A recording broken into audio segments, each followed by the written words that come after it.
Nicole Kidman just filed for divorce after 19 years of marriage to Keith Urban, and what followed wasn't your typical Hollywood breakup statement. No, this was a full-blown emotional explosion that nobody saw coming. For nearly 2 decades, these two looked absolutely untouchable. Red carpets, heartfelt speeches, 2 megastars who seemed to have cracked the code on making love work in the brutal spotlight of fame. But when Nicole finally walked away and Keith took to that stage in Pennsylvania, everything we thought we knew about their fairy tale romance came crashing down in the most dramatic way possible. So buckle up, because this story has more layers than anyone imagined, and trust me, by the end of this, you're going to see their entire relationship in a completely different light.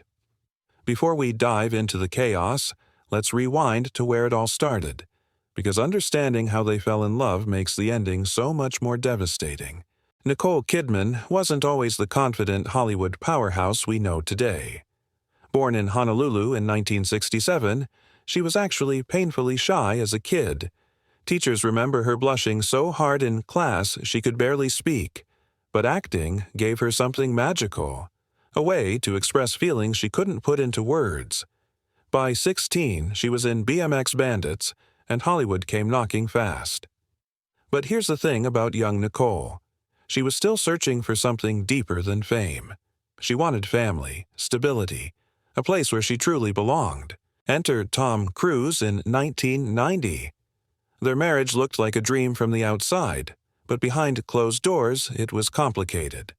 The pressure of Scientology, the control, and then the absolute heartbreak when they divorced in 2001, and she experienced a painful separation from their adopted children, Isabella and Connor.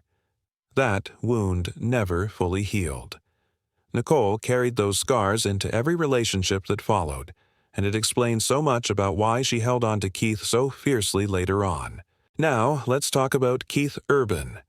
Born in New Zealand, raised in Australia, this guy was playing guitar at 6 years old and dropping out of school to chase music full-time. No backup plan, just raw talent and desperation. By 1999, he was Nashville's golden boy, the brooding heartthrob with a guitar who made audiences swoon. But fame didn't fix Keith. It amplified his demons. By his 20s, he was already battling alcohol and substance abuse, in and out of rehab, fighting to keep his career from imploding. When he met Nicole in 2005, he was electric on stage but crumbling behind the scenes. Their meeting at the G-Day USA Gala in January 2005 was straight out of a movie. Nicole, elegant and poised. Keith, charming but reserved. He took her number and then didn't call for months. Can you imagine? Nicole Kidman waiting by the phone like the rest of us. But when he finally reached out, something clicked instantly. What drew them together was fascinating. Nicole saw authenticity in Keith, the complete opposite of her controlled, polished life with Tom. Keith saw stability and legitimacy in Nicole, proof that he'd finally made it. 2 wounded souls believing they could heal each other. Romantic, right? But also, as we'd later see, a recipe for imbalance. By June 2006, they were married in that absolutely stunning ceremony in Sydney. Nicole in Balenciaga, Keith serenading her with his guitar, candlelight, tears, the works. The world ate it up. This was proof that broken people could find redemption together. Tabloids called them the golden couple. Fans worshipped them. Everything looked perfect. And then, 4 months later, Keith checked into rehab for alcohol abuse. 4 months. The fairy tale shattered before the honeymoon glow even faded. But here's where Nicole showed who she really was. She didn't walk away. She visited him, stood by him, shielded their private struggle from becoming a complete media circus. Keith later said she saved his life, calling her his anchor. And the public loved it even more. This wasn't just a love story anymore. It was a survival story. But insiders whispered something darker. Nicole wasn't just being loyal. She was trying to prove to herself that this time, she could hold a family together. This time, she wouldn't lose everything like she did with Tom. That pattern, Nicole as the caretaker and Keith as the one who needed saving, became the foundation of their marriage, and for years it worked. They had 2 daughters, Sunday Rose in 2008 and Faith Margaret in 2010. Nicole poured everything into motherhood, terrified of repeating past mistakes. Keith adored his kids but struggled with the structure. He was spontaneous, restless. She craved stability. 2 different approaches, constant negotiation, quiet tension building underneath the Instagram perfect photos. Publicly, they were still untouchable. Award show speeches where Keith cried talking about Nicole, red carpet interviews where she called him the love of her life. Every appearance reinforced the mythology, but behind closed doors, their differences were eroding the foundation. Nicole felt like she was carrying the emotional weight. Keith felt overshadowed and sometimes suffocated. She wanted rules for the kids. He wanted to be the fun parent. Little cracks, but cracks nonetheless. By the mid-2010s, rumors started flying. Tabloids speculated about separate lives, clashing schedules, arguments. Paparazzi caught Nicole at events without Keith, Keith touring without his wedding ring. And every single time, they denied it with polished unity.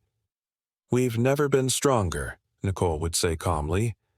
Keith echoed it, and for years fans believed them because we wanted to believe them. But those close to the couple saw the effort behind the smiles. Nicole looked weary. Keith sounded rehearsed. Their public declarations of love started feeling like performance art, beautiful but exhausting to maintain. Before we get to the bombshell ending, I want to pause for just a second because honestly, it blows my mind that we're building this incredible community here from every corner of the planet. Whether you're watching from New York, London, Sydney, Mumbai, or anywhere in between, thank you for being here. If you're loving this deep dive into celebrity drama, do me a favor and smash that like button, hit subscribe, and drop a comment telling me where you're tuning in from. Seriously, I love seeing how global this community is, and knowing you're out there keeping up with these stories makes creating this content so worth it. All right, back to the chaos. September 2025. The bomb dropped. Nicole filed for divorce in Davidson County, Tennessee. Irreconcilable differences. Clinical, simple, final. But People magazine revealed they'd already been living separately, effectively ending the marriage after 19 years. Nicole requested primary custody of the girls. Both waived spousal and child support. It was done. For Nicole, this decision was agonizing. Friends said she spent months wrestling with it, torn between her commitment to family and her need to survive. But in the end, she chose self-preservation. She couldn't be both partner and permanent caretaker anymore. And then Keith walked onto that stage in Pennsylvania. No wedding ring. Altered lyrics. During You'll Think of Me, he sang, "Take your unreasonable reasons," instead of the original line, and the crowd went wild. He removed The Fighter, the song inspired by Nicole, from his set list entirely. Yahoo Entertainment and TMZ covered it extensively. This wasn't just a concert, it was a public confession, a therapy session broadcast to thousands. Keith was using his music to tell his side of the story, and it was raw, angry, and heartbreaking all at once. Nicole's response? Silence. Pure, powerful silence. She appeared at a film festival without her ring, elegant and composed but with sadness in her eyes. Paparazzi caught her walking with her daughters, her focus entirely on them. She didn't need to alter lyrics or make speeches. Her message was clear. I'm moving forward with dignity, protecting my children, and refusing to let this define me. The contrast was striking. Keith shouted his pain through music. Nicole whispered her strength through silence. So what's the final word on Nicole and Keith? It's this. They were real. Their love was real.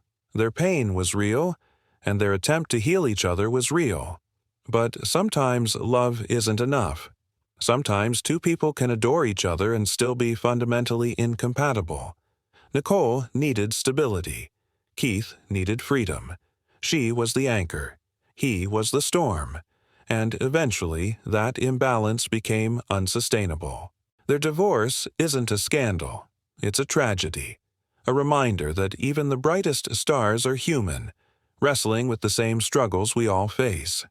The difference is they did it under a spotlight that magnified every crack. Nicole once said, "It's not about perfection. It's about showing up again and again." For 19 years, they showed up. They fought for it. But in the end, sometimes the bravest thing you can do is walk away. So, what do you think? Was Nicole right to finally choose herself? Could Keith have done more? Drop your thoughts in the comments. I genuinely want to hear what you think about this whole situation. And if this story kept you glued to the screen, make sure you hit that subscribe button and turn on notifications because, trust me, we've got more celebrity drama coming your way that you absolutely won't want to miss. Until next time, stay curious, stay dramatic, and I'll see you in the next one.